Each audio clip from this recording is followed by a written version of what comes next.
available in paperback and e-readers, Isis, Dark Incubus. The goddess next door gets enthralled in a romantic entanglement with an evil incubus in this all-new Isis series adventure.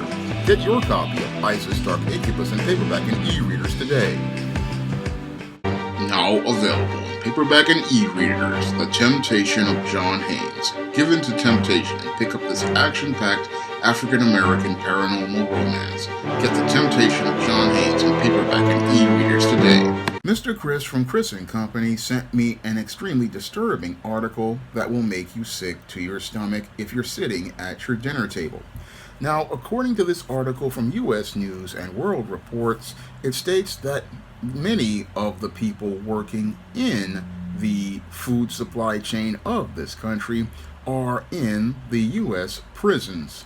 Now, many of these prisoners are used as part of a hidden workforce, and many popular food brands use these inmates to go out here and do things like pick the vegetables in many of their fields, or use them in slaughterhouses to go out here and cut up and process much of the meat that is sold in supermarkets or in your burger that you order at your local fast food restaurant.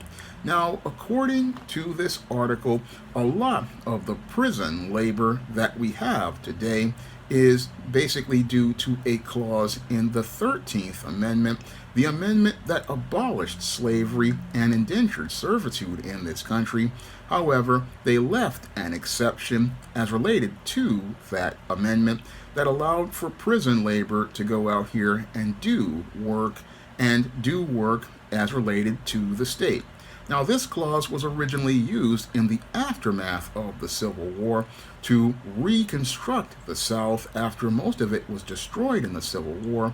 However, in the 20th and 21st century, corporations have used this law as a way to go out here and be able to hire prison labor to work in their plants and do labors for them, and have that labor going out here and making a lot of and processing a lot of the food that comes to us in supermarkets and fast food restaurants. Now, a lot of that labor is predominantly black men, and it's predominantly black men who basically wind up getting caught up as related to things like police stops on the road. And as these black men get stopped by the police, they wind up getting arrested. And as they wind up getting arrested, what happens is these black men wind up getting railroaded. And as they get railroaded, they wind up on these farms. And as they go on these farms to work, where some cases they're coerced to work, they find themselves in a place just as bad as the plantations during the days of slavery. In fact, one of these prisons is basically built on one of the old slave plantations, and that was one of the most disturbing things to read, because that basically show, even though we are 200 plus years out of the Civil War, the country still is following the same policies regarding black labor, and seeing black labor as having absolutely no value whatsoever, and basically sees black labor as something that's cheap and low value. And again, the best value for many of these billion-dollar businesses that make billions of dollars, basically going out here and getting black men to work on them for pennies on the dollar. Now, this whole situation basically debunks a point which many of these corporations say that they can't find, that people don't want these jobs. Now, these are many of the same jobs that many people who enter the country illegally would go out here and take for a certain amount of dollars a week, and they would also be the same jobs that free black people would take. However, many of these corporations don't want to pay for the unemployment benefits if the people stay 6 months. They don't want to pay for health care, and they don't want to go out here and provide benefits for those employees. Moreover, they don't want to deal with unions and people in unions demanding wages, so to avoid dealing with migrants who they would have to pay dollars as related to a salary per week. Black people, they would have to actually pay hourly wages plus benefits and have to deal with white people and unions and black people and unions. What these companies do is go to the prisons and go to the prisons because free is the cheapest labor you can find, or pennies on the dollar. Pennies on the dollar that basically they get tax credits for, and get tax credits for the labor. So it's basically for them like getting labor for free. And as they have these black inmates basically making all of these different products, again, they're basically doing things like, again, cutting up the meat, picking the plants like cotton, and picking plants like okra and corn. Again, these products basically get, again, shipped to different companies, and as they're shipped to different companies, these companies basically, again, put the stuff on the store shelf, and as we consume those products, many of us don't know that much of the food that we're eating, most of it comes from prison labor that is basically being treated just like slave labor, in that many of these people don't get any of the work conditions. I mean, they're in the worst work conditions, whether they're in the heat, whether they're in the snow, where they're in the rain, and again, working in these conditions without any of the luxuries that many workers have. I mean, many of these inmates don't get water when they're working in the fields. They don't get to take breaks, and they don't even sometimes get lunch. Again, basically, these black men are dehumanized, and people will believe it's okay to dehumanize them because these are black men, because in our country we don't really have respect or regard for black people, and when it comes to black men, they don't really see black men as human beings, so they see putting black men in this type of labor as perfectly fine. And that's the whole disturbing thing about this entire article. Many of these companies, again, wouldn't treat a white or a non-black person or a person who entered the country illegally like this, but they find it perfectly fine, and they feel justified to do this to a large population of black men. They believe it's okay to treat a black man like less than a human being, and that's even after the Civil Rights Act of 1964 was passed and the 13th Amendment was passed. We still have this whole idea that we can still treat a black person like less of a human being, and what's really scary about this situation is that even though many of these black men were given sentences, they were stuck in these fields for years, where they had to fear being handcuffed and beaten with billy clubs, no different than the slave master and the overseer, and in the days of slavery. And what's even worse is that the whole prison population, again, which was disproportionately black, they are told that they have to work into this multi-billion-dollar prison industrial complex and are basically used the same way that slaves were used, doing things such as, again, working in these facilities, again, making the food in your food supply, and again, working on these prison industrial farms,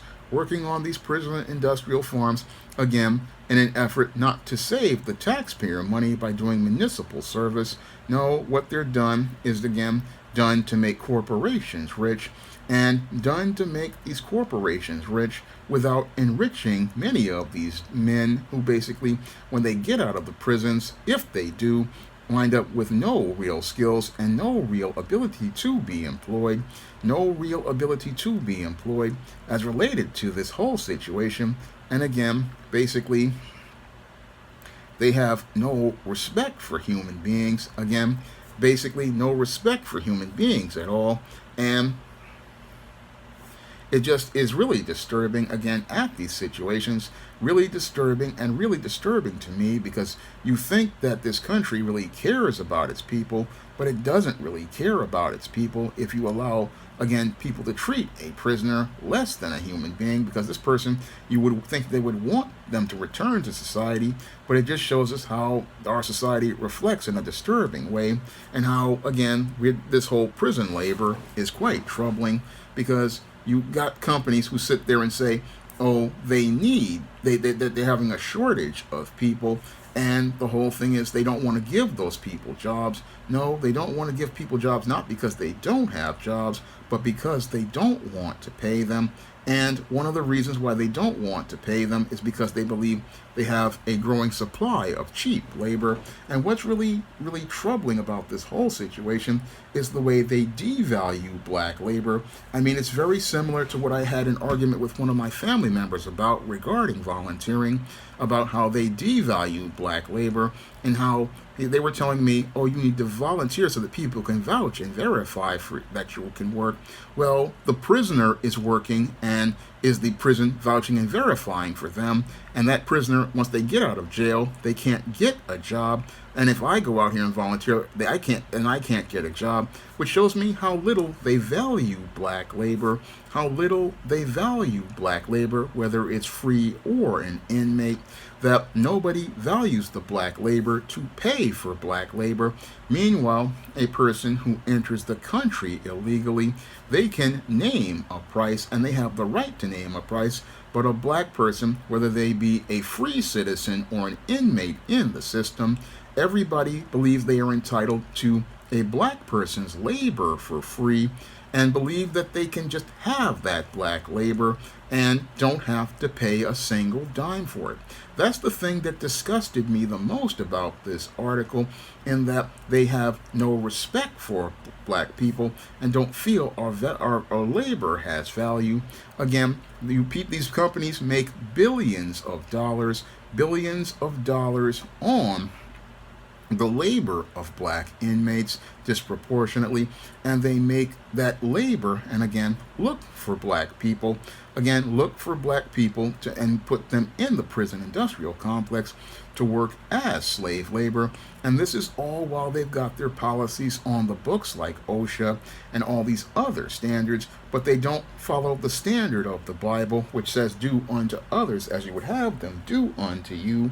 And that is what makes this whole thing really just makes me sick to my stomach to know that this still goes on, and again, it's just slavery with a brand new package, a brand new label.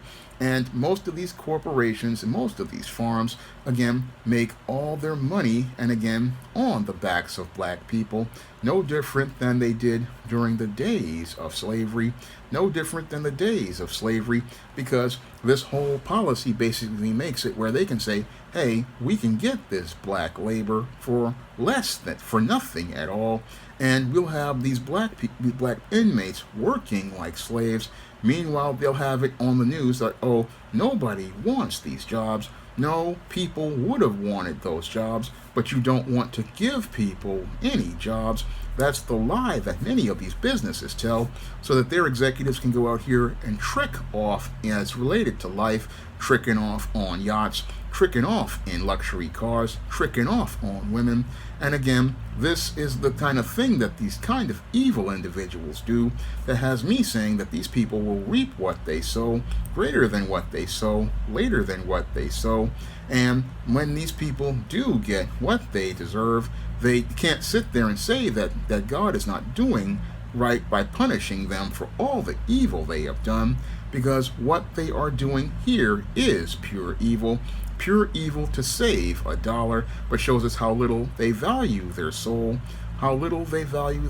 because the evil that they're doing right here to black men, and again, black people, as related to this kind of labor. I mean, billion-dollar corporations, they want to save a dollar, but want to do it on the back of a black man, and don't value a black man's labor at all. No, when it comes to a black man's labor, that's the thing that disgusted me the most about this article. You don't want to pay for the black man's labor. No, you want the black man's labor for free, and that just shows us how the mindset of slavery hasn't changed one bit in this country.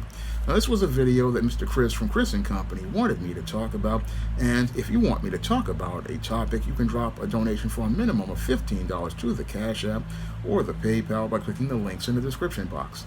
And if you want to see me make more videos like this, or you want to pick up some books, you can head over to Amazon.com and pick up some books and pick them up there. And that's all I have to say for this video. You can comment, rate, and subscribe. Support Black-owned and Black-operated digital broadcast media. www.niceradionetwork.com. Nice Radio Network, broadcasting 24 hours a day, 7 days a week.